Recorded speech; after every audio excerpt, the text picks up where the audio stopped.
everybody, this is CR number 16, helper video number 1.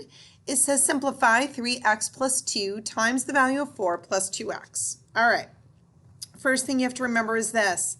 Even though the 4 here is written on the outside of the parentheses but to the right, it still means I'm going to multiply it by each term inside the parentheses. So if you feel more comfortable, go ahead and write that 4 in the front of the parentheses, because maybe that would make you understand that you're multiplying it by 4. So let's go ahead and do that.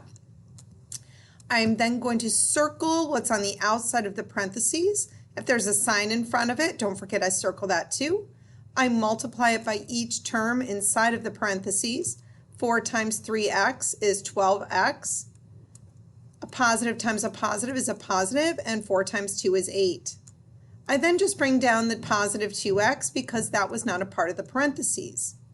I then realize that I have x's and I have no's. Now remember, we used to make columns when we did our combining like terms unit.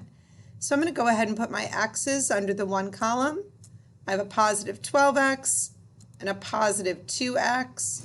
I also have a positive 8 as my no's. I go ahead and combine. 12x's plus 2x's are 14x's, and I just bring down my plus 8, and that's why letter A is the correct answer.